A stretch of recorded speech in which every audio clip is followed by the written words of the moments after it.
What up, Till Fam? It's your boy Eka here, and welcome to this episode of the Murmc Sound Podcast. Now, before we get into this episode, if you haven't already, definitely consider subscribing to this channel so that way you're notified for all the most recent podcast episodes, all of our recent releases, so on and so forth. Speaking of releases, we're going to be releasing a brand new track on the label. Our homie Currly sent us this awesome song. Wook Flu by Currly. Music will be out on all platforms August 31st. If you haven't already, definitely hit that pre-save link right there down below in the description. Any pre-saves would be greatly appreciated, fam. And while you're down there, definitely check out that link for the Murmc Music official Spotify playlist. All of our releases that we've had on the label, including releases from our homies that haven't been on the label yet, are featured in that playlist, so definitely check it out. Only on Spotify, so big ups to anybody who takes a listen and saves that playlist. So yeah, let's go ahead and get into this episode. So for today's episode, I brought on local artist Molotok. Itai's a really good homie of mine. We met about a year or two ago. Super down to earth individual, crazy, super fun, bit of a degenerate, but that's why we love him. So yeah, without further ado, let's go ahead and get into this episode. If you haven't already, please save that track by Curly. Check out our fucking playlist. So with that being said, let's go. What's up? Your boy Molotok, aka Molo, aka Whore, aka your grandma's favorite bedroom DJ. Your grandma's favorite bedroom DJ. I love it. Also mine. She hears about my DJing shit and she loves it. Awesome. That's about it. That's super cool. Feel that. My grandmother just writes on everything and causes me to not look cool. Because it can't be like, Nanny, stop writing on all my stuff. I mean, shit. But now that we're dived in, I really want to hear the rest of that disco pussy story that you were telling us before we got on there. Yeah, so we should probably give everybody some context, because there's some people going, wait, what the fuck, disco pussy? Disco. Disco pussy. So go ahead, Itai, go ahead. So in Vegas, there's this one spot. So if you exit the strip, there's like another neighborhood up in downtown Vegas that it's been remodeled completely, and it's meant for like a younger audience. Way cheaper as well, like literally like way cheaper alcohol prices, everything. This place is called Fremont, and there was this one club at Fremont. I remember last year, me and my homies, we went to Vegas for a weekend, and so the three of them went to Disco Pussy the night before, and there was like an all-girls techno night, and they were like playing techno all night and shit, and they're like house cats, all that. I'm more of a bass head, and in the meantime, me and my boy Mischief, we were hanging out together at Omnia, which is a club at the Strip, and we were watching Nightmare that night. And I remember the next night, it was like a Sunday night, and damn, that was a loud ass rip. Yeah, so the next night, I remember they were like, okay, yeah, let's go back to Disco Pussy. We'll have a good time and shit. Mind you, they're house cats. And so it's a Sunday night, we walk in, and yo, Jumbone, thank you for the follow, Jumbone. Appreciate you. Shout out, Jumbone. But yeah. So anyways, we walk into that club and it's dubstep, and we're like, wait, what the fuck? I thought it was gonna be techno as well. They all thought it was gonna be techno. They're looking at me like, yeah, this is your night. And we saw Rhino playing. Shout out Rhino. That was when I was first introduced to him. He played a birthday set and he threw the fuck down. But because it was like a Sunday night, so there wasn't that much of a crowd. Mm-hmm.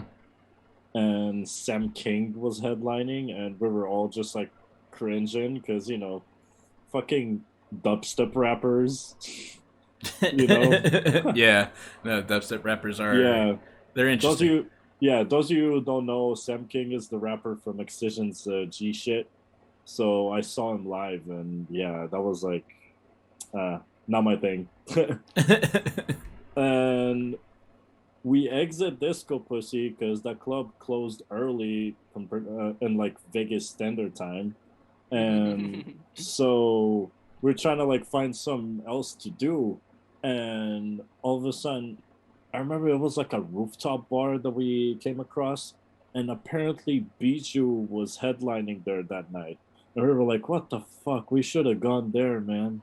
Damn. Like we missed out on Bijou, and they were like all bummed out. It was a Sunday night in Vegas, and there's Super nothing. random. Yeah, no, there's nothing more depressing than a Sunday night in Vegas or a Monday morning in Vegas, where everybody just like empties out the strip, and everybody slowly snaps back to reality. They're going back home and shit. And you're Yeah. kind of realizing, holy shit, like without all the weekend interactions, that place is fucking sad, dude. Like, Nah, it really is. But Yeah. that's why I try to stay away from Vegas for the most part. no, I love Vegas, but only on weekends. Well, yeah, that's why it's a weekend Yeah. place. You get caught there on a weekday, you're like, why the fuck am I even here, dog? Good Why- weed dispensaries in Vegas. Oh yeah, I will say they're that. open. They're open 24/7 too. It's gnarly. Yeah, What a time to live in America, dude. I know, right? Fuck yeah. Yo, Midnight Tulu, thank you for the follow. I see you there. Much appreciated. Yeah. But damn, seeing Bijou in LA, that would have been sick. Much love to Bijou. Ben, if you're watching this out there, Shout love out you, Bijou. but you still fucking smoke mids. Gotta let him know. Oh, I always do. I always do. Because, like, the first night we met, I met this dude for the first time at Lost Lands last year. And Tony introduced me to him because it was Tony, Bijou, Corrupt from the UK, and, like, two of Dr. Fresh's homies that rolled with them. And, you know, I met the two homies. I finally got to meet Corrupt for the first, like, after anxiously waiting to fucking meet this motherfucker because that dude's nuts on the decks, dude. So good. So fucking good. Like, Gavin put me on UK baseline, but it wasn't like the final nail on the coffin wasn't hammered in until I saw Corrupt set. Because I've listened to mixes, I've listened to just straight singles, I've seen live streams. I'm like, cool, I love it, but there's something I want to feel this live. And fucking god damn it, that was nuts. Dude, yeah, baseline in England is popping, dude. As much as drum and bass as well. Oh, absolutely. And actually, there was this other like bassline duo from Spain that I was actually hella fucking with. So I mostly used to spin bassline like 3 years ago when I was still like a hella fresh act. And there was this one duo. They go by Subshock and Hellos, something like that. Yeah, you're right. You're in Gavin's territory right now. Yeah, that's my shit. Yeah, and I used to just consecutively play their tunes and shit. They were sick as fuck, and they really caught my attention. I need to check him. I need to check him out. You were on the early wave of baseline, then I only came into it. Well, I guess it's almost 3 years ago now. Yeah, no, Now that same. I'm thinking about it, like it feels like yesterday, but in reality, it's much closer to 3 years ago that I discovered. DJ Zinc was like my entry in. Yep, DJ Zing. Yeah, I got some tunes by him as well. Yeah, Oh, yeah. let's get together as a fucking jam. Hell yeah. So, let's go ahead and just kind of get like some of the more the more formal shit out of the way. So, if my understanding is correct, you went under a different name before I met you as Molotok. You went under Hazmat, if I remember correctly. Yes, I like that you actually remember. It's what we do for the podcast. We like to ask and learn about who we're talking about and who we're chatting with. No, that's what's up. So yeah, so I actually started off originally. So I started DJing like 4 years ago. Okay. And who got me into it was actually my boy Spark One. Shout out Spark One. Shout out Spark. Yep. He was the one that like literally taught me everything, That's dope. and yeah, we would sit in his bedroom and shit, and I remember he got his first like controller. It was like a SP3, and we would just like smoke and chill in his place, and he would be like, "Okay, yeah, you're not leaving this fucking room until you get that shit right," and that's how I got into it. Nice. Like, That sounds like that's a good way to friend. learn. No, No, that's yeah. a great way to learn. You're Oh, not yeah, most you're not definitely. done until you figure this out. I like Yeah, that.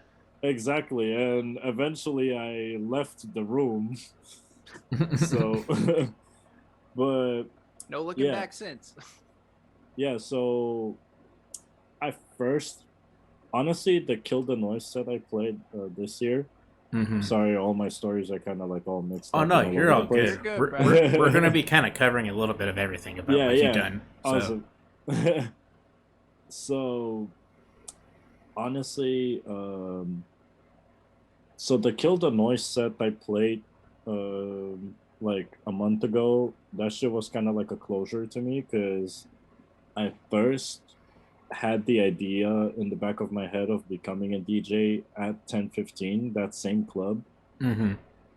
And it was exactly 5 years before that the date. Like Kill the Noise was like the 5-year anniversary of me like having that idea for the first time in my head. I remember I walked into 10:15 with like two college homies, and I think it was like TM88 from 808 Mafia like headlining. Oh shit. Okay. Yeah, and we were high on shrooms, like hella tipsy. And I remember Nice. I saw his stage presence, and like I didn't understand shit about DJing back then. I definitely went to raves, but like I didn't really understand the concept itself. And I remember seeing him, and I was like, "Holy shit!" Like I actually want to try that shit. And it didn't come to life until I met Spark One. Okay. And so yeah, so Spark One taught me. I originally went by a different name actually. So I at first I was Poison, which is funny because I was also friends with. I had two homies that were that were like a duo Mm-hmm. in the scene. Oh yeah, so originally I went by Poison, Mm-hmm. and so back in 2019 when me and Spark One were first like complete rookies in the scene, Mm-hmm. we had those two homies. They were a duo, and they went by Korova. Okay. And Korova consisted of No Space, my boy Miguel, and then my boy Cameron. That when they split, he picked up the moniker Poison. And like the spelling was different and everything, but like, you know, seniority rule, he was already in the scene for 5 years. He already had like ready material Mm-hmm. and all of that, and like he was already releasing. So I was like, you know what, fuck it, you can have that name. So I switched to Hazmat because it was like the closest thing to my old moniker, and it was kind of like a temporary change. I didn't really want to like stick to it, and then it just like it stuck to it. I stuck to it up until quarantine. In quarantine, I was actually like, okay, shit, like now I have all the time in the world to actually like come up with my own moniker that's that nobody's using here in the US at least, because Molotok is Molotok. It's Russian for hammer, and my mom's from St. Petersburg. My dad's from Ukraine. My native language is Russian.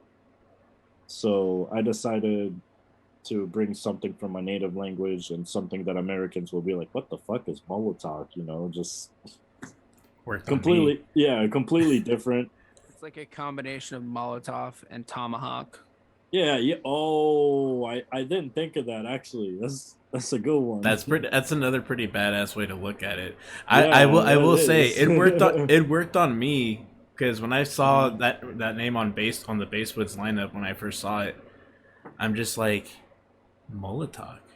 That sounds kind of cool, dude. Right? What the Right? fuck? Americans love it. So I was like, okay, yeah, I'm sticking to it. So were you originally from Russia? So my mom's from St. Petersburg, my Mm-hmm. dad's from Ukraine, Mm-hmm. and then we're Jewish. So when the Soviet Union collapsed, they immigrated to Israel. So I was born there actually, Oh, and okay. then Nice. I moved here when I was 16. Wow. Yeah, I had to like teach myself English, all of that. Like, I can relate to that. yeah, it was crazy. But yeah, I only been here for 10 years, dude. Wow. Yeah, I'm 26. Uh, Damn. Just living it up. yeah, just living it up. Well, fucking more kudos and props to you for everything that you accomplished so I far, dude. appreciate that. Thank you. Nah, dude, like it recognition is deserved right there, dude. Like I being in appreciate the that. country for only 10 years, Hmm. recently been DJing and getting active in the industry and the scene for the past 4 years. Hmm.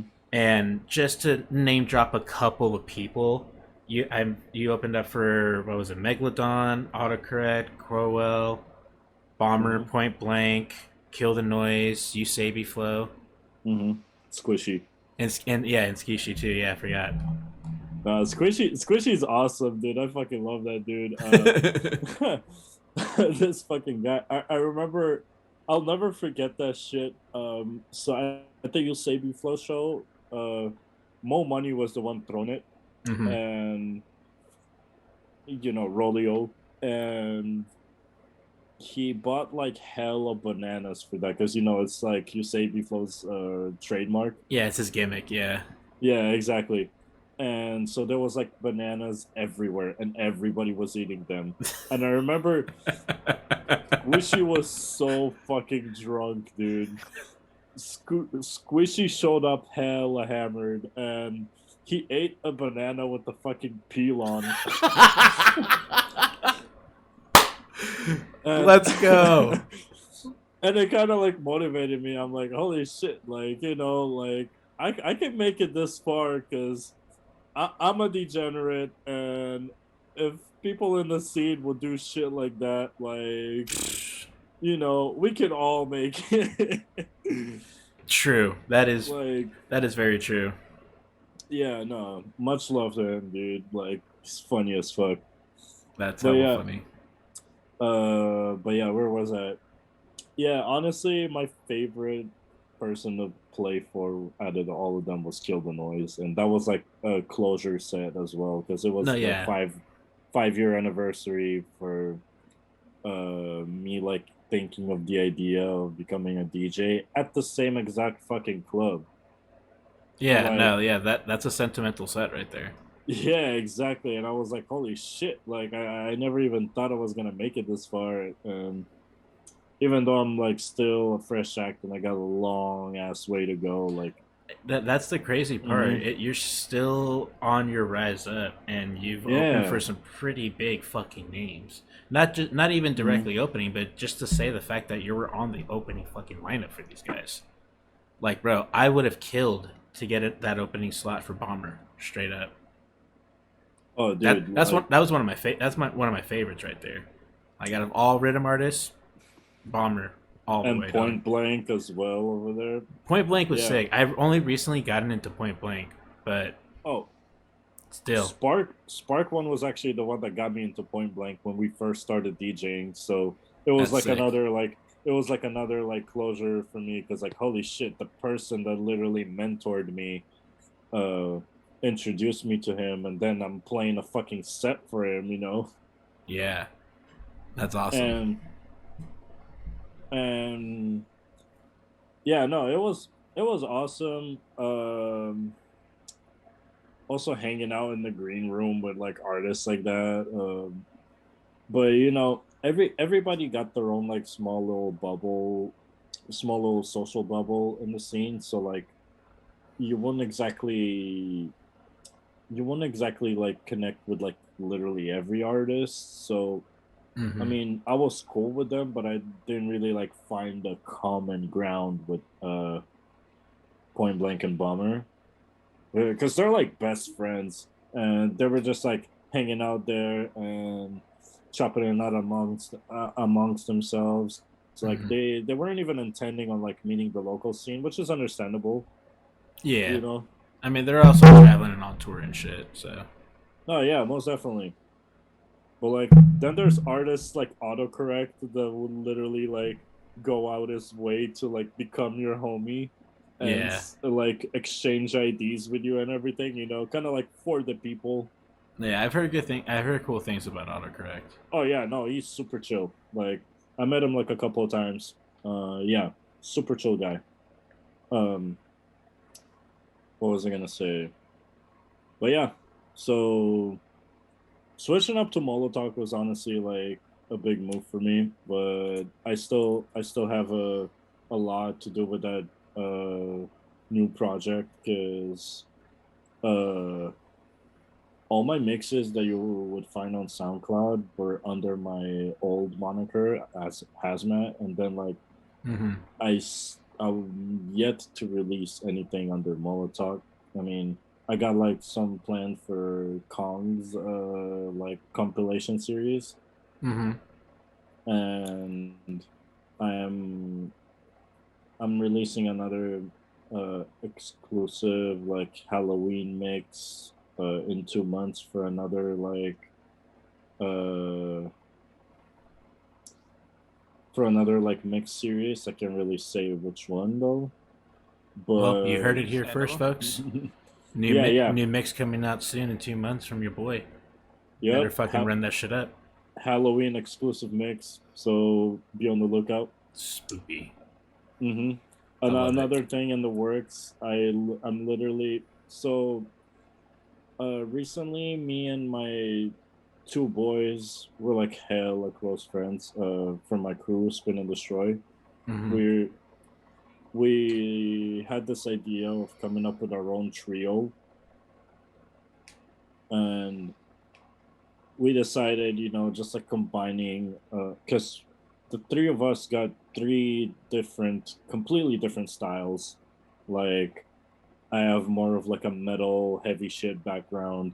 Then there's Mischief, who's got like more of like a party background, and he would always like play all the bass lines, speed house, like Jersey and everything. Nice. And then there's Midnight Solstice, who's more into the like more emotional side background, and also mid tempo.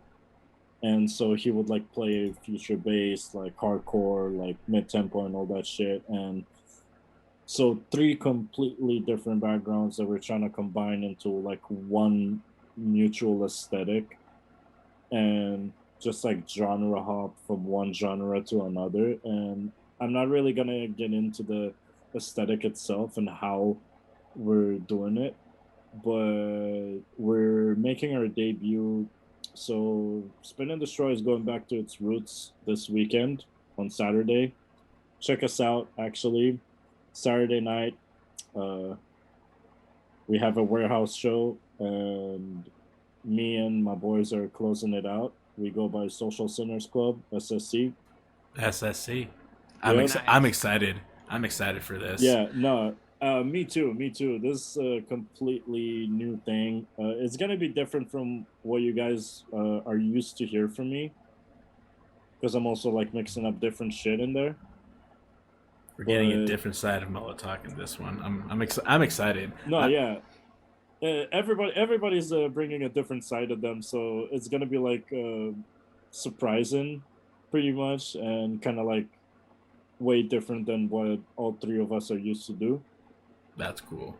Yeah, and so yeah. So, were you with Spin and Destroy from like the very beginning, like from its inception, or did you join up with them while they were already somewhat established? I joined up with them like, let's see, so they established in 2019, like 3 years ago. Okay. And I joined like less than a year later, like the very beginning of 2020. Okay. Yeah, so it was like way before COVID too, Mm-hmm. and so yeah, that's a good story too. So the first one that I met out of Spin and Destroy was actually Alpha Reanimated. Shout out. Shout out to Alpha. Mm-hmm. Yeah, and um, that was before he was even a member, or before he even like landed his first set. Like I met him through Vix and Mo Money, because me and them also go way before we became like musicians. And back then he still didn't like have any shows. That was like 3 years ago, and he was the one that like taught me how to use CDJs and everything. And I was like hella sloppy learning too, because I remember I like uh he told me to like get everything done on a flash drive, because I was so used to fucking Serato. And so here I am just like switching to record box and like downloading everything on the flash drive. I didn't even know that you gotta wait till it loads all the way to fully export a playlist. So half of my playlist wasn't even on, Oh because my god. I exited like hella early. And he told me to set up memory cues. I was so used to hot cues, so I didn't really understand the concept. No cues whatsoever, and we learned Oof. through dubstep. Yeah, so my shit was all the way fucked up. Yeah, and but I learned, and I had a funny experience that was kind of like that. I was playing a couple states over in Maine, mhm. and I synced my disc. Like I didn't really change anything, um, but something went haywire in the sync. But luckily, I had a backup library that was stored on the disk that I could never really get access to. But on the fly, I figured out how to get access to it on the CDJs. And so the CDJs were loading in the tracks. So it took like 30 seconds for the track to load, because they were like unqueued or whatever. Like it was loading the track. It was doing Shit. something completely different than I had ever experienced, because it was loading things without cue points. It was like loading them without the BPM like up. So like it hadn't been like scanned or whatever. I didn't have a key. So I'm playing, and at the very beginning I had to like beat match with my faders. Fuck. Oh my god. And like Actually, side note, that's how Murada usually downloads his tracks. Like no BPM, no key, nothing. He just beat matches everything. yeah, it and like yeah, that's definitely a thing. Mm. Wow. But like fucking it was reassuring actually. I told Eka about it right after, and he was like, well, that means you're a good DJ. I was like, yeah, it's pretty sick. Oh yeah, No, That was I some could never back then. like like good. I said, the only thing that the only thing I can like, I remember he was breaking that down to me, and the only thing that was playing in my head was this one Renegade that I did way up in fucking Shasta. USB wasn't loading. Thank God I had my laptop on me. So while I Oh was trying to shit! sync the USB, I'm also actively mixing and like reaching over, using my trackpad to sync and load it, like, and and re fucking track in my playlist while I'm queuing and chopping and mixing through. I'm just like, I am doing way too much. Way too much. That's why I'll never understand people who take their computer and plug it into CDJs. So I seen someone do that recently, but they have like a whole extra like piece of hardware in between the mixing console and the CDJs themselves. Mhm. Like tractor things. I'm thinking that's exactly what it Yeah, it's is. probably yeah. Was it techno? No, Really? it was Ravenscoon that does it, Oh, and he's more like Wakan freeform with Yeah, yeah, that bass. would make sense. experimental. Hmm. Yeah, those guys Mm. like Tractor a lot because of the remix. He had Fucking he plays a lot of acapellas over his drops, and yeah. no, they're Mm. good. They're good. the like the MIDI clocking, I think, is what Tractor has. That you can like everything syncs up much better than it would in Record Box. But it's also like, not going to say people who use Tractor aren't skilled, because that's definitely a thing, but I think there's a certain level of hand holding to make sure the program works in the program and on the gear. Yeah, I actually never like used Tractor before. Don't do it. Not worth it. Yeah, it's not even worth just checking. It's not even worth just checking out to see what the hype is. So back to the intro of Spin and Destroy. So, right. Yes. So if I can, me and Alpha became homies over like me learning how to use CDJs and all of that, and eventually he finally landed a gig. I mean, it wasn't a gig, but like he finally landed a set, and it was a Spin and Destroy warehouse set. That was like the same warehouse that we're gonna like, same warehouse as always. We're gonna be playing this weekend, and fuck, man, the beer. You're all good. Modelo time, baby. Modelo time. Speaking of which, I see you in the chat there, Brunny, redeeming our 420 award. So I've been fucking waiting. Jeez, you guys are slacking. It usually happens in the first 15 minutes. It happened earlier, but we had technical difficulties right when it happened. So really? yeah. So that's right. Before we go further, what happened with that? Are we limited on time in a free Zoom call? Is that what it is? I think that's what could be the issue. That's fine. Smeeches. They're just trying to milk every That's fine. dollar. We can just go back until we're done of shit to talk about. Yep, sure. No worries. Luckily the stream VOD itself isn't replayable. Mm-hmm. I'm recording it as we're streaming it, so the edited version is going to be nicely cleaner. Trust me. Okay. We're all good. I trust that. But yeah, sure. so anyway, they were like still promoting that show. It was like before that show even went on. And I remember I was at DNA. I think it was at AT Aliens. I'm not sure. Okay. And I see this one guy. I came up to him like hella like, I was just trying to socialize. I had like a couple of drinks, and so I come up to him. I'm like, "Hey, bro, you ever been told that you look like Wooly?" And they told you that you look like Wooly? No. I told him. Oh, okay. I came up to him and I was like, "Bro, you totally like look like Wooly." And he started laughing and shit. And he pulls out a flyer. I actually have the flyer somewhere. It was my first ever Spin and Destroy flyer because, that dude was Choppas. And shout out Choppas, by the way. Yeah, shout out Choppas. That's how I became friends with him. That's how I became friends with him. What's funny is now that you said that, I'm putting them together in my head. I'm putting them together in my head. And he does whenever, because he was wearing his hat backwards that night, no glasses, like the old Choppas look from 3 years ago, and that's how I met him. And fucking, so we started chopping it up. He pulls out the flyer, and I see Alpha's name on it. I'm like, oh shit, that's the same crew. And fast forward, I think it was like 2 months later, and I was part of like this like little crew back then. We went by Syndicate Sounds, so it was me, No Space, Poison, Spark One, Cloudy, Downpack, Side Hustle, Puppet, Mo Money, Vix, even Alpha. And what a squad!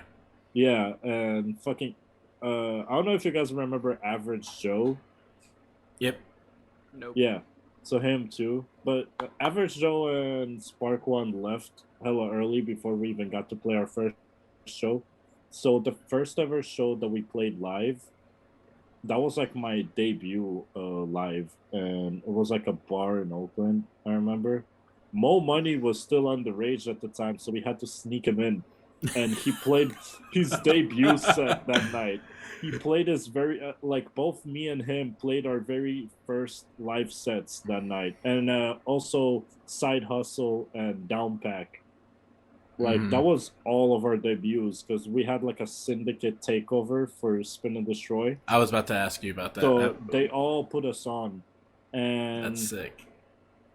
And Chapa's was like, "Yeah, we're definitely putting you back on the lineup." And the next warehouse, warehouse event that we have, you're playing on it. I was like, "Awesome! I can totally help you guys promote." Next thing you know, I didn't even go through like any interviews or anything. Didn't fill out any forms. He just like had me join the street team. Nice. Yeah, and the next thing you know, I'm like part of the Spin and Destroy promoters. That's sick. And yeah, but that show never happened because it was like it was March. It was scheduled to be March 16th, 2020, and that's exactly when quarantine started. Right. So we had to cancel. Yeah, it sucked. I remember I even bleached my mohawk blonde for that show specifically. And damn. And then during quarantine, you know, like we didn't have like any barbers available, and like my mohawk grew into a fucking mullet. Next thing you know, everybody calls me Joe Exotic. That's fucking great. Yeah. Yeah, I was. Oh, that's I so literally fucking had great. a bleach mullet before all the fucking gentrifier hipsters out there had it. Like, I was the OG mullet haver. Like, as soon as Tiger King dropped on Netflix, I had the same hair as him. Yo, I rewatched that. I rewatched that recently. Still holds up, A. And there's a sequel. Wait, there's a sequel? There's a sequel. There's more? Yeah. Remember the No. guy who was like, he like had a bunch of wives and he like owned Sanctuary and like, I forget his name because he had this weird made up Indian name. Wait, is that to do with the... He had like an elephant. Wait, that dude... He like okay. rides in on the elephant at one point. Jeff something. No, that's the other guy. Oh. He had this weird like I'm trying to think. Bhagavan. That's what they call him in the show. Yeah, and that's like Right. That's his you know name. What I'm saying? That guy who was like, yo, so the whole sequel is about him, right? And like how fucking sketchy he is. Everybody in there seemed sketchy except for like the one zookeeper. Yeah, the one zookeeper looked normal. Everybody else was fucking twacked out of their fucking mind. No, And so the dude, one. go ahead. So, actually, two zookeepers. So there was one zookeeper that lost her arm, and then there was the other one that looks like Rob Zombie. Both of them were like the chill ones. No, yeah, I liked the guy zookeeper. without legs too. He was cool. Oh yeah, Yeah. that guy. Wasn't he Joe's husband? No. Joe's husband was the dude who like did a bunch of meth and had meth teeth. Right, And okay. The other husband shot himself in the fucking office. Right. That show is just... Yeah, it's fucking crazy, bro. Dude. It's like, crazy. Like, That show is too much. Imagine you're being straight, Joe Exotic pops up with like meth and tigers, and you go gay out of nowhere. That's the formula. It's an extremely outrageous leap from yeah, I like tigers too. I'll suck dick for ice. That's a really broad spectrum. Yeah, there's some metaphysical like hyperdimension portal shit going on with that kind of leap. I love it. Yeah, I like tigers too. Yeah, I'll suck dick for a glass. Yeah, that should be a new Pornhub category. Tigers and meth. Oh Jesus fucking Christ! Oh my god! All right, so this just gave me a flashback, right? Do you remember? Wait, hold on. How did that give you a flashback? Because I want to hear that. I'm concerned. I'm Do listening. you remember that weird internet trend where really hot girls were smoking meth? Whoa, what? What? I am telling you, this happened, and I don't care if it gets scrubbed from the internet. I will remember it to the day that I die. Like, there was just this trend of like very attractive girls just ripping water like fucking ice pipes. Like, and it wasn't When was- weed, bro. When was It was this? Easily like, I don't know, like 5, 6, no, because maybe almost 10 years ago. If it's like- exactly that long ago, bro, I was in rehab. Well, I that had- would make sense. That you was wouldn't be perfect able to- timing. yeah. It's a good For thing, the or we would've same lost you shit. forever. For Yeah, the we would've same. lost you forever. Yeah, for the same dude. fucking shit. I had my little meth bender. I'm not really proud of it. Like years ago. You know, I'm going on 10 years clean. Well, 10 years this year, actually. That's what's Fuck yeah. up, dude. Fuck, it's next month. Holy fucking shit. Wait, how old are you? I'm 30, dog. Oh, fuck. Damn, dude. Yeah. I know, Wait, I don't look like it. When did you turn 30? Yeah. This year. Yeah, but like what month? January Oh, Wait, January what? 13th. Oh, shit. super lucky. Okay, that's what's up. Because I'm January 21st. Oh, shit. So we're essentially 7 days apart. We're a week Yeah, apart. like a Hell week yeah. apart from each other, right? Respect. I'm on the exact opposite side of the cycle. Mine's in the middle of July. Middle of July. Yeah, Yeah. It just happened recently. Yeah, That's dirty what's up. 30s, baby. Let's go. That's what's up. Maybe I won't fuck these ones up. Or as I Tune in next week. or as I call it, the 30K club. Yeah, we getting there, baby. Hopefully I get there. I'm 26 now. Yep, there it and- is right there. Jim's telling me we got 10 minutes until it fucking cancels out on us. Oh, yeah, that's fine. We'll just be ready. Yep. But yeah. We'll just Too be bad Google Hangouts is defunct. right. No, yeah, I'm 26 now, and my goal is not to join 27 Club. It's gonna Yeah, happen. a lot of- bud. A lot of artists do join. Like, Bro, fucking- it's scary. yeah, Like, so, like, It is. three especially of, when you live the life. oh, for sure. 3 of my favorite artists basically died, like, back to back to back. Like, MCA died, and then Avicii died, and then Mac Miller died. And I Yeah. didn't know what to do. I did not know what to do. But Also, but none of them are the 27 Club. So Mac Miller almost joined. He was the 26 Club. right. Avicii died at 28, so he literally beat it by a year. I'm not sure how old MCA was. Oh, MCA was old. I was just talking about deaths that affected me mostly. I feel that. To me, it was probably Joey Jordison. Okay. Oh my god. Yeah, I have a metal background, and I was a diehard Slipknot fan growing up. I picked up, actually, going back to like music backgrounds, For sure. I picked up drums when I was like 13. Well, like growing up, Slipknot was one of my favorites, and Joey Jordison was the one that like really got me into it. Yeah. Plus, Chris Adler from Lamb of God, and As a the fellow fucking- drummer, I recognize. Let's go. And fucking who else? What's his face from Hate Breed?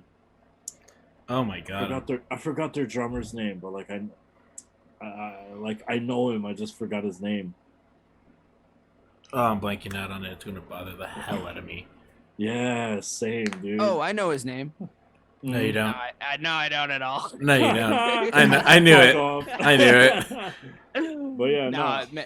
metal is not my thing, but I appreciate the scene that's around it, and I think Mhm. that there's some of the most skilled musicians in music. To be honest, Mhm. For No, me, most definitely. for me, I've my been to ultimate one metal drum. band, one metal show. Oh, who was it? Deaf Heaven. Ooh, Nice. that's a good one. My main drumming inspiration would have to be Travis Barker. Yeah, Give it I up to mean, the GOAT. Like, that dude is one of the best. He's like in 20 different bands. Like, what the fuck? not to mention, this dude has done something only one drummer has really done before, really, but kind of different circumstances. So, back in like 2008, 2009, around that time, he got into he was in a really bad plane crash, and like was completely paralyzed in one of his arms, like could not move it, could not do shit. I didn't know about this. Yeah, this happened a long time ago, dude. Like, I mean, the Def Leppard guy played with one arm. yeah, so like that's the only person that comes close to it. But but this dude literally gone from not being able to use his arm and then completely coming back from it, if not stronger than he's ever been. Because I've seen videos of him, because I follow him still, and I see videos of him drumming like live, like he'll set his phone down and start drumming when he's like doing sound check and shit. That dude's fucking cleaner and tighter than I've ever fucking seen him, dude. He's a fucking legend. Honestly, like he's my favorite like Kardashian husband. Oh, of course. Wait, really? He's Yeah. He's Plus, married. He's married to a Kardashian now. Yeah, Courtney. I didn't know this. I don't. Yeah, Well, that's the very oldest sister. My favorite too, because she's like the realest one as well. yeah. Doesn't she own a couple of like pretty successful businesses? I think so. Yeah. They also have. I know they have cosmetic lines, like for sure. Oh, They're an most interesting definitely. family. Yeah, Mia says Yeah. here he married Courtney. Their PDA is insane. Well, fuck. Yep. See, I only just pay attention to Travis's drumming. Mia knows what she's talking about. That's why she's a moderator. Yeah. Shout out Mia. Keep up the moderation. Yep. Nah, Mia's the goat for sure. Definitive Yeah. GOAT. Mhm. She is the supreme leader. Yep, supreme leader, Yeah. and Mhm. you do more than just exist, Mia. You know this. Well, you're great at existing, so just be great, okay? Continue to be great. At existing.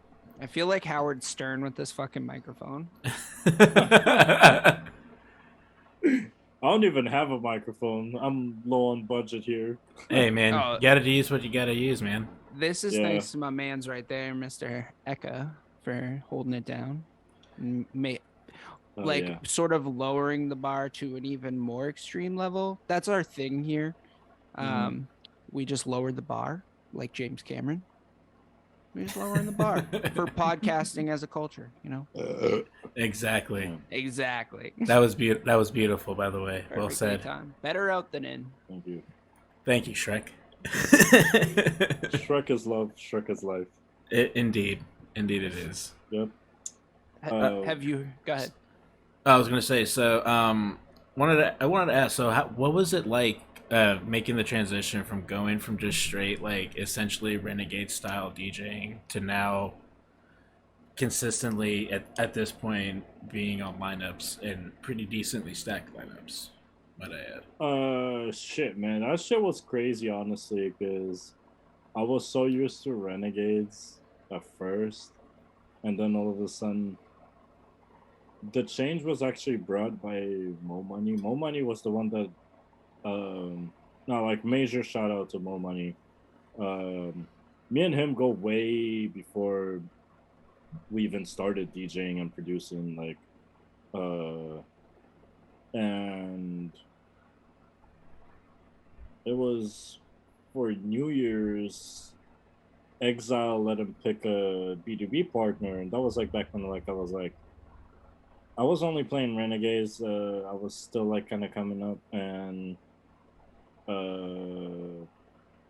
it was after quarantine, so I didn't really like have that much of a stage to work with because I literally like played only one show before quarantine started, and so New Year's he like pretty much he was given the option to play a B2B, and I was the first person he hit up. And that's when I like first got Exile's attention. Oh, nice. And yeah, I remember that night too, because it was like it was New Year's. We were playing the ball drop set at the Dazzle, and I had one of those like whack SanDisk USBs for like $10. The I got from like Office Depot, and it was like one of the cheaper ones because I didn't want to get the common one because everybody literally has it. Yeah. So fucking, and we brought up Vix at that B2B. So when we brought up Vix, Mo was the one that ejected my USB, and then he put it back in for me after. And because of like how the table was set up over there and everything, I still remember that shit. I'll never forget that.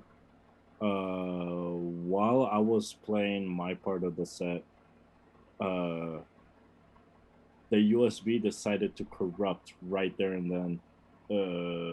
We went on an emergency loop, and I had to finish this B2B, the last 10 minutes of the B2B with his playlist. Oh, damn. Yeah, I've been there. yeah.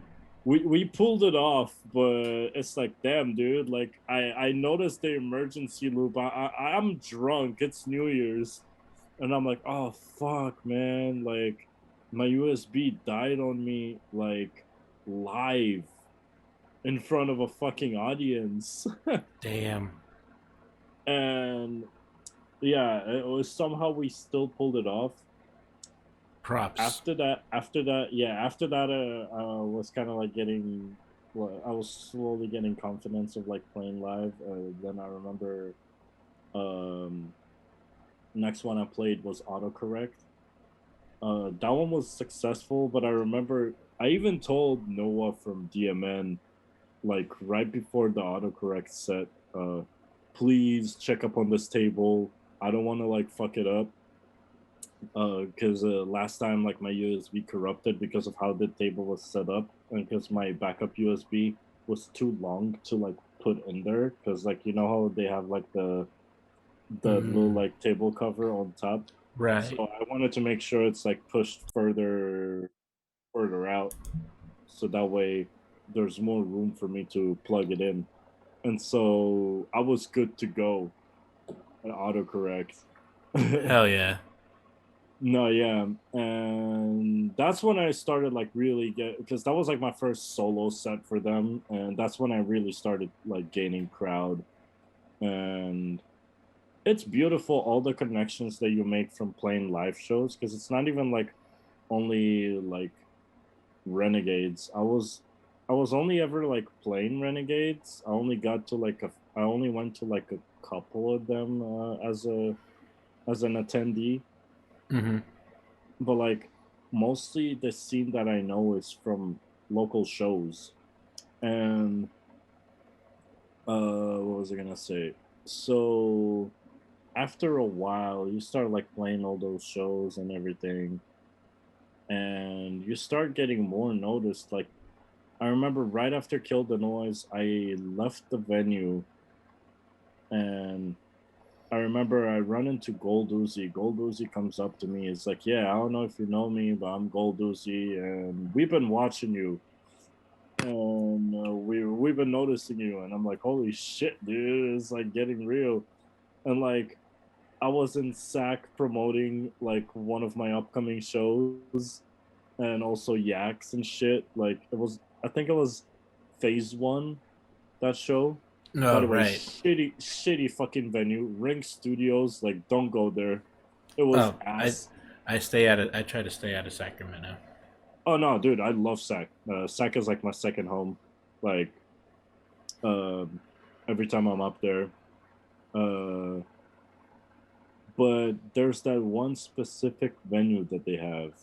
It's called Rink Studios. Pretty new one. No bar, no ventilation whatsoever. So it was like a fucking sauna in there, and nobody was buying drinks. And the sound system was ass. Absolutely ass. You had me at sweaty, no alcohol, and then you lost me at shitty sound system. No, yeah. I lost it at like sweaty no alcohol as well. Like Yeah, I'm good with that. so yeah, that was not exactly like a good show, but I remember I was pushing promos outside the venue, and I gave a flyer to Dennis from Exhale Ghost, and I'm like, yeah, check me out. I'm on this flyer. I go by Molotok, and he looks at me like, oh no, I know exactly who you are. Like me and Exhale Ghost, we've been watching you. I'm like, what? You guys are fucking Excel Ghost. The fuck you mean? Like, I've been watching you guys. Like, I've been looking up to you guys in this scene, and they were telling me that like they watched me and my progress, and it was like it was big for me to hear because like I'm a fan, you know. Hmm. So yeah, no, playing live shows is great. What was I gonna say? Even the connections that you make like at like bigger live shows, just pushing promos for local live shows. Right. Like I was I was pushing promos for Usabi Flow at Toxic Summer, Hmm. and I remember day one of Toxic Summer, I'm like giving out flyers. I was giving one to Digitist, and I remember Digitist was there with like Yeti and another dude, and me and that other dude like we started like chopping it up, and we found like hella shit in common and all that shit, and like we started talking about metal and dubstep and all the shit that we both loved, and like we had like hella similar like uh shit in common, and like really became homies. And then I told him, but yeah, dude, like check out my show. I go by Molotok, and he's like, oh, dude, like I've been in the scene for years. Check me out as well. I go by 100 Hertz. And I'm like, oh, what the fuck, Oh, bro? Like, sick. yeah, I was like, holy shit. Like, I actually have his shit on my playlist, and I didn't even know that was him, you Damn, know? that's crazy, dude. Yo, Yeah, what's good, bro. Basement Project? Jordan, how you doing, buddy? What up, though? But yeah, It's no. it sounds like you're a really good example of like how to enter into a scene without like expecting anything back. It sounds like that you sort of really followed your passion in terms Mhm. of like your networking, you know what I mean? Which is how you should do it. Yeah, 100%. I'm never like I'm never like pushing for like the cloud or anything. Like you know how the longer you are in the scene, you kind of like notice who's really like for clout and who's really for culture. Mhm. I don't really look at clout or anything. I want to make genuine connections before I actually like started before I actually start landing shows, because that's when they genuinely want you on the lineup, you know. Yep. And 100%. yeah, so it's all about the culture. I mean, shit, I started charging to get played, and also depends on the distance. Like you would charge more if you play further out. But Yeah. and then there's this warehouse show this weekend that like I don't even charge for it because it's like my crew and everything, and because I wanted to play UG because I never really got to play that warehouse. So like even after you already like establish yourself in the scene and people like actually know who you are, like even after that, like it's still good to like do shit for the culture, you know, just remember Mhm. where you came from. Of course. Yeah, for Yeah, sure. and that shit that goes a long way in my opinion is not getting, it's always important not getting too cocky when it comes to progress, because just as easy as you can like get booked, and just as fast as you can like move up the ranks, you can go down the ranks as well, like even faster. So Mhm. you got to remember that there's always gonna be the things that you were holding on to when you first came up, and that's something that you gotta like keep pursuing even after you go big as well, you know. No, So 100%. yeah, so always shout out to the underground, man. Always. I feel like the underground scene is definitely making a comeback for sure, and like No, most more definitely. and more so establishing itself the in the renegade culture as well. Well, Yeah, I feel like people are sick of paying for $7 water bottles. Well, that too. You know yeah, what I mean? yeah. They rather bring their own like water cases and shit, Right. Mm-hmm. and also shit. I mean, even like big crews that are like internationally known at this point, like started going back to their roots, like fucking brownies and lemonade through a warehouse event.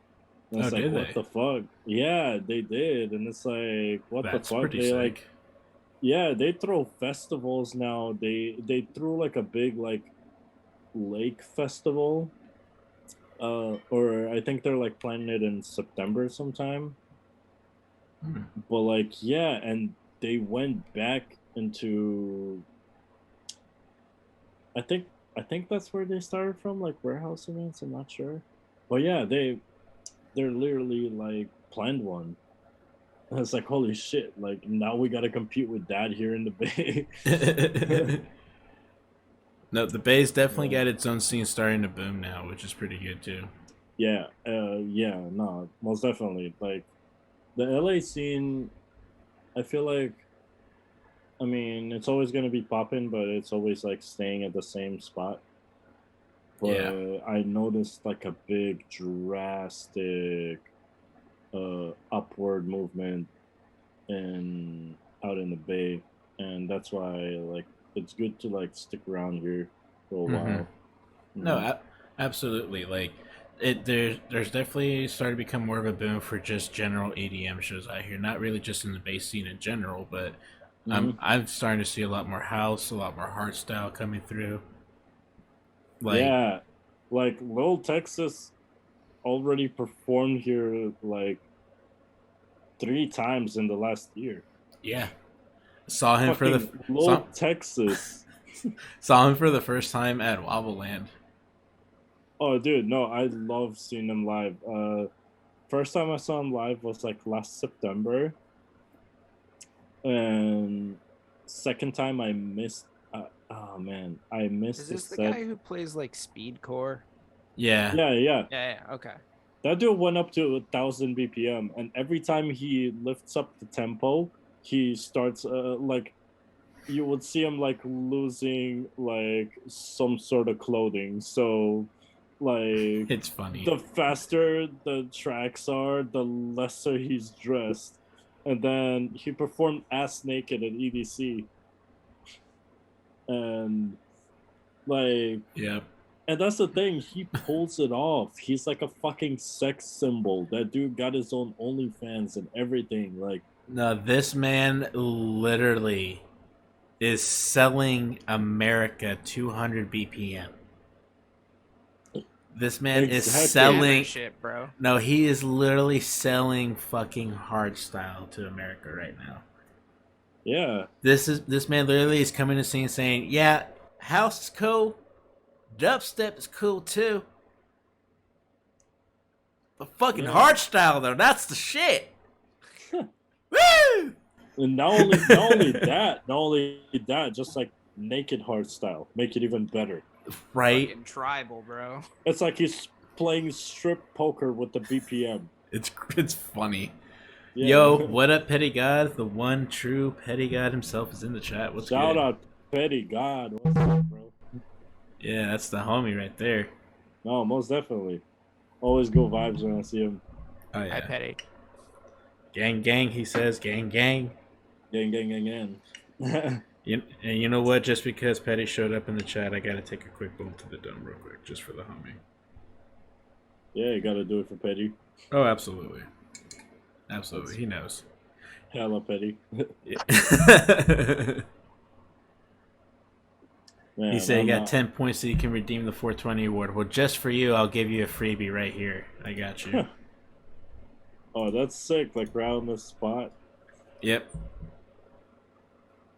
I That's, guess that means I have to smoke weed too. God damn it. I only smoke CBD now, but fuck, I got like, I'm down to one. That's interesting. CBD cigs? Interesting. Oh yeah, I usually fucking smoke that shit because it helps with anxiety and shit. I see you, Jordan, redeeming the 420 Took award. We got you. Petty God, smoking weed in the house. You know how we do. I joined with CBD and beer. Fuck yeah. Close enough. Hey, that's good enough because Whatever it's gets you there. Yep. It's good enough because you know why? Because we're in fucking America right now. That's why. We're able to do so. My bowl is so clogged. True. We're able to do so. It's a blessing. True. To an extent. Mm-hmm. To an extent. No, you can literally buy CBD anywhere, even in the most like conservative fucking states. Like, Yeah, it's I was pretty... in Florida last year, in February for some dumb reason. I don't know who goes to Florida in February. The worst time to go to Florida. I used to go every February vacation to see my grandparents in Zephyr Hills, Florida. And you know how fucking cold at Universal it is in fucking February? I had to wear a fucking jacket. Oh no, dude, it was warm, but it's like, I don't know. Florida's weird because you got that like little like 30-minute tropical fucking pouring rain out of nowhere. Because I was in Tampa and Sarasota. Yeah, so Zephyr Hills is like 45 minutes out of Tampa and an hour to Orlando. So it's like makes a triangle. Hey yo, Yeah, no. Phytron, what's good, buddy? Welcome. And yeah, so I remember we were in Sarasota, and I can't remember what day of the week it was, but like we're sitting outside somewhere in downtown Sarasota, and all of a sudden it's just like pouring rain with the Damn. sun out. Pouring fucking rain for 30 minutes with the fucking sun out. And then after 30 minutes, it's back to being a warm weather. That's the trippy, right? tropical, yeah, that tropical fucking climate, you know? Are you sure you weren't still in California? Thinks he's in Florida, is I actually think- in Baja. I think I smoked too much DMT and I thought I was in a different state. That might have been the case. The machine elves got him over there real quick. Real quick. Damn. They were like, yo, hold on. Dude, Oh, yeah. Phytron, thank you so much, buddy. I appreciate you. I appreciate the positive love on the latest release. Thank you, buddy. Much love. So I have weird thoughts about DMT because, like, on one hand, I really want to know what it's about, but on the other hand, I kind of want to let it be the only one I don't do. You know what I mean? And just experience it as I'm dying. You're trying to tell me you did crack already? I mean, not on purpose. Oh. Wait. You got crack bombed? That's a first.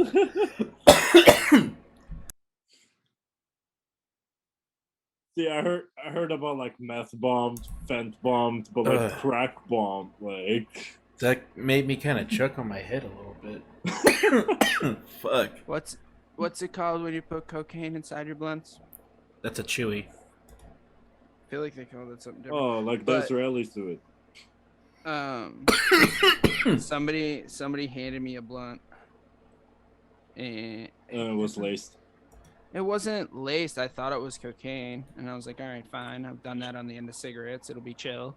And my friend leans over me and just goes, Gavin, that was crack. I was like, what? What? Needless to say, I will never go back to Baltimore.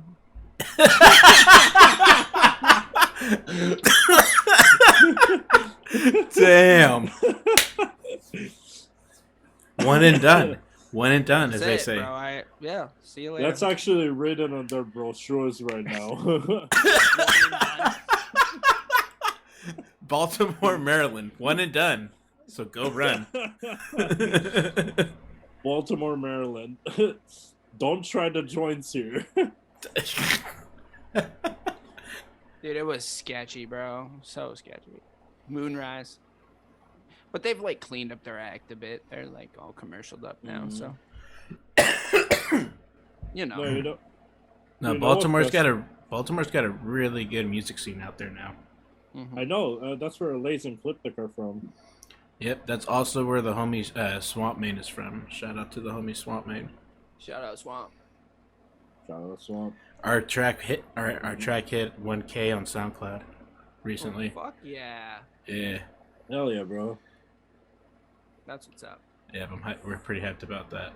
We might be releasing stems, so if anybody wants to remix it, holla at your boy. I got him. I'm still working on like my sound design because like I only got into producing 2 years ago, but then like I fell out that horse, and now that I'm like slowly getting into a better mental state, you know, Mm-hmm. because like I was in a pretty bad state these last couple of months, kind of like let myself go in a way. And also, well, just like these past 2 years, you know, because after you're snapping back from the quarantine, you're going back to work, and then next thing you know, you have to like cover your own ass and pay your own bills and all that shit. And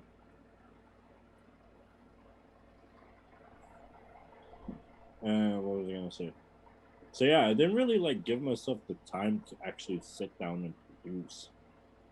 And now if I like pick up the notebook and I look at all the notes that like I was going through with like all the production tips and everything, and even like how to build a mix through Ableton, because that's how I did like my last 2 mixes. I'm kind of like, it's kind of new to it. Like I feel like a virgin again. Like holy shit! Like where the fuck is the G spot in all of those notes? Like, you know. I feel that. Yeah, like so I really gotta like give myself some time to get back to it. Once I do that, it's shit, a myth. I'm You never find it. Well, Damn. fuck, man. We just started a whole conspiracy in here. But yeah, once I get it done, I promise I'm giving you a fucking remix. Just send me that track. Oh, absolutely. Oh yeah. Yeah, I got you. Absolutely. That was actually one thing I was gonna ask, if there's any original music that we can expect from Molotok in the near future. In the little longer run, I'll be honest. Like, I'm still a fresh act with that. I still don't know what the fuck I'm doing. Fair. Like, I got into DJing before I got into producing, and I'm still learning. So originals are gonna come in the future, just not anytime soon. Just because I am a perfectionist, and I want to like make sure that it sounds like perfectly right for the crowd, you know. Playable. No, yeah, I feel Exactly. I'm right there. Playable, perfectly mixed, mastered, a good ass sidechain, like enough layers to shake the room. Believe it or not, it's just simplicity is what you need. Simplicity goes a long way. Yeah, but I'm more into like tear out and shit. Like one of my favorite producers right now is Nimda. Oh, So- Nimda folks. Yeah. I see you there, Petty God. Gavin. Gavin, But it's time. again, Yeah. I haven't even finished this one. Well, you gotta load up another one after that then. Oh This is why man, I'm always running out of weed, bro. I was down to Hey, one man. CBD cig. No, you're good. You're the guest. I'm done. You're guest. You're good. Yeah, Hey, Petty guy, I'll drink for you. There you go. You better be a drinker. Oh, he is. He is for sure. But yeah. So, so like leveling yourself, trying to like get on Nimda's level, you know what I'm saying? Like, You'll get I there, mean, man. there's not really. Oh no, it's not like my intention, but just trying to get there with the sound. You know what I'm saying? Just Mhm. what was I gonna say? It does take effort because he's not really doing simplicity. He's kind of like more trying to like build more of like a complex type of sound. Like his sound can be all over the place, you know, like Mhm. you hear like different styles mixed up together in one track. And it's kind of like, holy shit, like what signal do I pick up first, you know? So that's what I like about him because like you never know what to expect, you know? Like some Very true. artists got their like distinct sound and then Nimda got it too, but at the same time, like you hear some of his tracks and it's like, oh shit, like I didn't even see that coming. Like I never heard that in his tracks before. And an underground act that does that shit, mad shout out. I always play his shit live. Remark. Excuse me. Uh, Remark. and yeah, and Remark actually, um, he's from Santa Cruz. He's a local, and um, he's already got like big releases and shit. Like Riot 10 fucks with him. I fucking saw Riot 10 B2B say my name at Audiotistic, and they played a Remark track, and I literally DM'd him. I was like, holy shit, bro! Like they're playing your shit. That's awesome. That's sick. And yeah, and he's like hella low key as well. Like I don't think he played a show before. And then I only met him once. He showed up to Yosebi Flow, and that's about it. Like, but yeah, he's a local act. Uh, that's pretty much just like focused on producing. And yeah, definitely check him out. Definitely will. I need and Mm-hmm. definitely down to support the local scene. The local Mm-hmm. scene for sure. I've heard the name before. I've been meaning to check out Remark for sure. Yeah, R3 Mark. Yeah. Mm-hmm. But yeah, what was I gonna say? Speaking of the local scene, if y'all haven't already, go definitely check out our boy Quinlow's latest track. Dude, I heard that shit. That shit's fire. Dude, Yeah, shout out you, Quinlow. you're right, Petty God. I heard of him because of Huh. you. You're right. You're right. Okay. Story time about Quinlow, because Oh, here we he go. definitely deserves a spotlight here. Nah, he really does. Like this dude has gone through so much. In what the last? It was what about a month ago now, right? Yeah, I was Yeah. there, dude. So, we were actually having a pre-party for the Usabi Flow show at Anubis's house. Shout out Anubis. And I That's a sick remember, DJ name. no, yeah, right, the Egyptian god of death. Yeah, right. Yeah, um, so we're at Anubis's house, kicking it, pre-partying and shit. Like we threw a live stream, and it was me, Anubis, Alexander, aka Aram. Who else? Rushdown pulled up. Shout out Rushdown. Hey, shout out Lauren, my boy. Yep. Dude, yeah, Aaron is my boy. Like me and him went B2B for 5 hours straight when we seshed together. Like if we That's ever go lit. back to back, it's over. That's Like, lit. yeah, no, that's my homie. So Rushdown pulled up. Fucking Pony Beats and J Fish pulled up, and Okay. they were throwing it down as well. Fucking Trends. Was Quinlo as well with our homie Jose. And yeah, pretty much think of all the up and comers in the scene. They were in there. Plus Pony Beats and J-Fish. Mm, right on. And yeah, we were like having a good time, just like drinking, mixing, all of that. And Quinlo, I remember he showed up with our homie. Again, homie Jose. They fucking left afterwards. So me and Aram already left. We were like, I think one of the first ones to leave. We're already heading to the venue because I was supposed to sound check for my B2B with so and so. Shout out so and so. Yeah. And I remember.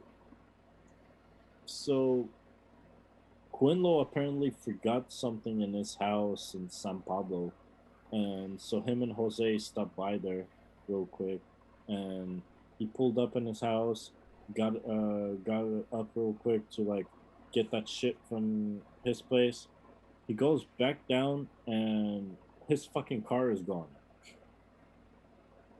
and like, and so I remember I was sound checking with so and so. We were practicing our B2B like right before the show started.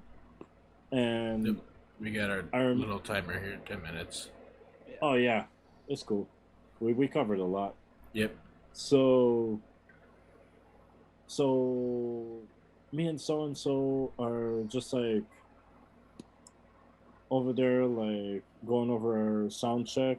And then I noticed like a few minutes before the show starts, Squishy goes up to like do a quick sound check and shit. And then we gotta like start the show, and Quinlo is nowhere to be found. And so I messaged him. I didn't even know what the fuck happened back then. I messaged him like, bro, where the fuck are you? And only afterwards I learned like, yeah, his car was stolen. And it was like, fuck, bro. Like, forget the fact that we didn't even, we had to completely wing the opening gig. So like a bunch of people just went for like open decks as the openers.